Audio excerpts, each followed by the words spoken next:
कुटिल लिपि, जिसे कभी कभी कुटिला लिपि भी कहते हैं, भारत की एक महत्वपूर्ण प्राचीन लिपि है।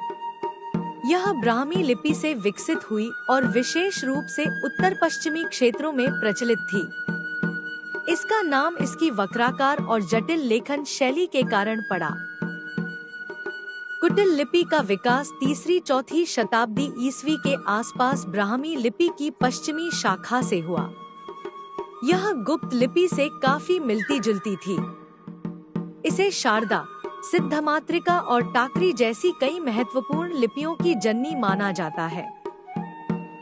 इस लिपि की सबसे बड़ी पहचान इसकी घुमावदार और सजावटी रेखाएं हैं। इसकी आकृतियां अन्य समकालीन लिपियों से भिन्न थी। यह मुख्य रूप से संस्कृत और प्राकृत भाषाओं को लिखने के लिए प्रयोग की जाती थी। कुटिल लिपि का उपयोग धार्मिक, साहित्यिक और प्रशासनिक कार्यों के लिए होता था। बौद्ध और जैन ग्रंथों में इसका विशेष प्रचलन था। भक्षाली पांडुलिपि में शून्य का प्रारंभिक रूप इसी लिपि के समान शैली में मिलता है।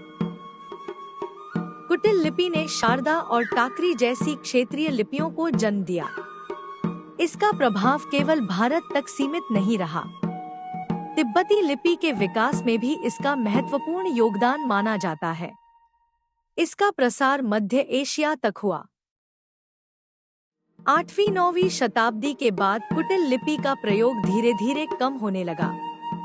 इसका मुख्य कारण यह था कि यह शार्टिल लिपि से विकसित हुई शारदा और अन्य क्षेत्रीय लिपियां अधिक प्रचलित हो गईं। फिर भी इसका अध्ययन भारतीय लिपि विज्ञान के लिए अत्यंत महत्वपूर्ण है।